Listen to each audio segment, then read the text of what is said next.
Hey everyone, TrainGuy1969 here. Welcome back to the channel. In today's video, we're going to be taking a look at this Walthers Cornerstone HO Scale Farmers Cooperative Rural Elevator. I purchased this about 3 years ago, and at that time made a video highlighting all the different parts of this particular kit and mentioned that I was going to put it together. I did actually start that process and got to the point where it was time to decal it.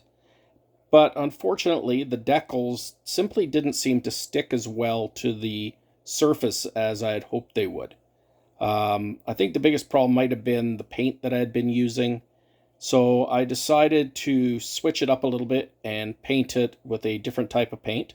I even decided to change the color from the brown I had originally chosen to use to a bluey green of the Alberta wheat pool.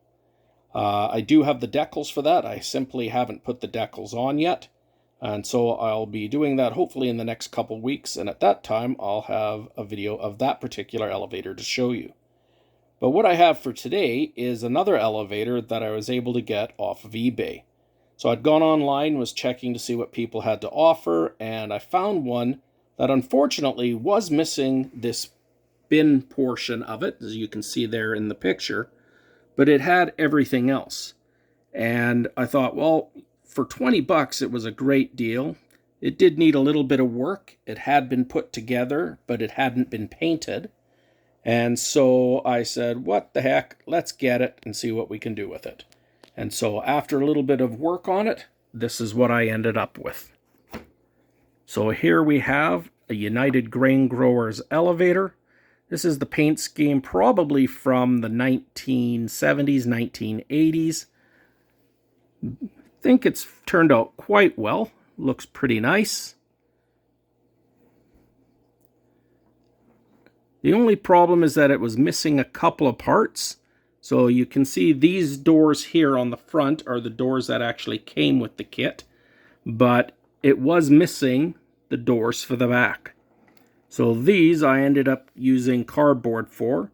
Simply used the template of the doors on the front to get the right size and dimensions, and ended up using some pencil to draw in the lines to make the look of the individual boards. It's also missing, as you can see here on the back, the spout. So the spout should be a lot longer. This is what would take the grain from the elevator, putting it into the grain hoppers. I'll have to figure out what I'm going to use for that. But other than that, I think it looks pretty good. So these are the decals. I ended up using the Vallejo system. So that includes a couple of different products that you put onto the surface before you put the decal on, and then that you apply to the surface after the decal. It helps to soften it up and stick it to the building.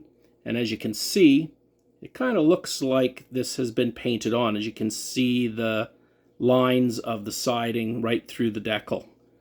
It's the first time I'd actually used that system, and I was quite happy with it. I've also included in here, we'll move her around to the front, you can see there's some different little signs and things that have come with some of the decal sets. Now I decided that instead of putting these on as decals, I would just leave them on the backing and then glue them on, figuring that in real life these would have been signs, not painted on decals or painted on signs that have been on little boards or sheets of metal. So I have those applied just to add that little bit of extra detail. A great model altogether, fairly straightforward and easy to put together. Like I said, I do have another one that I'm doing up in the Alberta wheat pool colors of around the same era. And once I have it built, I will definitely put out a video of it. So there you have it. This is the Walthers Cornerstone grain elevator in the United Grain Growers paint scheme. I hope you enjoyed it. Thanks for coming out. And if you like what you've seen, please subscribe. Take care.